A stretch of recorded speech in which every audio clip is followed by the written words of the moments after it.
नमस्कार, मी डॉक्टर तेजल चौधरी। नवरात्रानिमित्त नवदुर्गेचं आगमन सगळीकडे झालेले आहे। नवदुर्गा आपल्यासोबत येताना आपल्या सगळ्यांसाठी यश, आरोग्य, सुख, समृद्धी आणि ऐश्वर्य घेऊन यावं अशी मी सगळ्यांसाठी शुभमंगल कामना करते।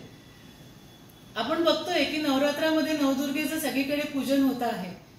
एक महिला म्हणून मला असं वाटतं, पूर्वापार परंपरेनुसार आपण नेहमी नवदुर्गांचं पूजन करतो, पण मला वाटतं की आजच्या युगात पण विविध क्षेत्रात काम करणाऱ्या स्त्रिया या नवदुर्गेचेच प्रतीक आहेत। जसं वैद्यकीय क्षेत्रात पण महिला काम करतायत, शैक्षणिक क्षेत्रात महिला काम करतायत। आपण बघतो पोलीस, कलेक्टर, हातात स्टेअरिंग घेऊन बस चालवणारी महिला, अशा वेगवेगळ्या महिला पण या क्षेत्रात आपण कार्य करतायत। तर मला असं वाटतं की ही महिला आपली जी महिला आहे ही आता नवदुर्गेचं रूप घेऊनच या काळामध्ये काम करता आहे। तर आपण सगळ्यांनी आजच्या युगातल्या महिलांचाही सन्मान केला पाहिजे असं मला वाटतं।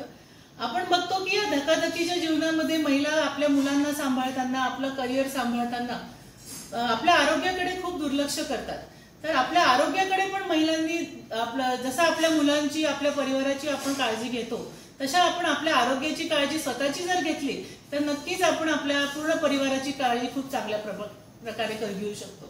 विविध क्षेत्रात काम करताना महिलांना बऱ्याच अडचणी येतात, तर अशा ठिकाणी अडचणींवर मात करून महिलांनी जर आपलं कार्यक्षेत्र उंचावलं तर नक्कीच त्या गगनात खूप उंच भरारी घेतील असं मला वाटतं। आपण बघतो महिलांनी नेहमी आपल्या ज्या जुन्या महिला आहेत त्या महिलांना पुढे जाण्यास, शिक्षण घेण्यास, आपल्या ज्या गावामध्ये थोडं मी बघते की मुलींच्या शिक्षणाकडे दुर्लक्ष होतंय।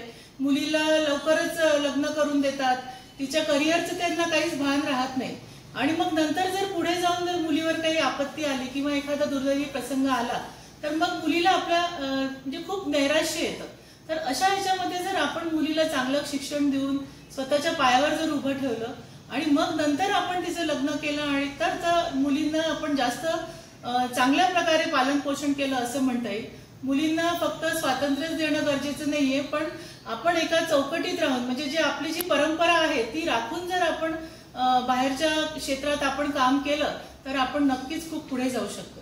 फक्त नवीन नवीन कपडे घालून फॅशन करणं आणि वेगवेगळे सॉंग्स म्हणणं वगैरे असं जे काही आजकाल आपण बघतो, त्याच्यापेक्षा आपण एक परंपरा, जसं आपण जुनी जी परंपरा आपल्या आईंनी, आजींनी जी जपली आहे ती जपून जर आपण आपल्या कार्यक्षेत्रात काम केलं तर आपल्याला समाजात जास्त मान मिळू शकतो आणि आपण आपल्या क्षेत्रात खूप उंच जाऊ शकतो असं मला वाटतं।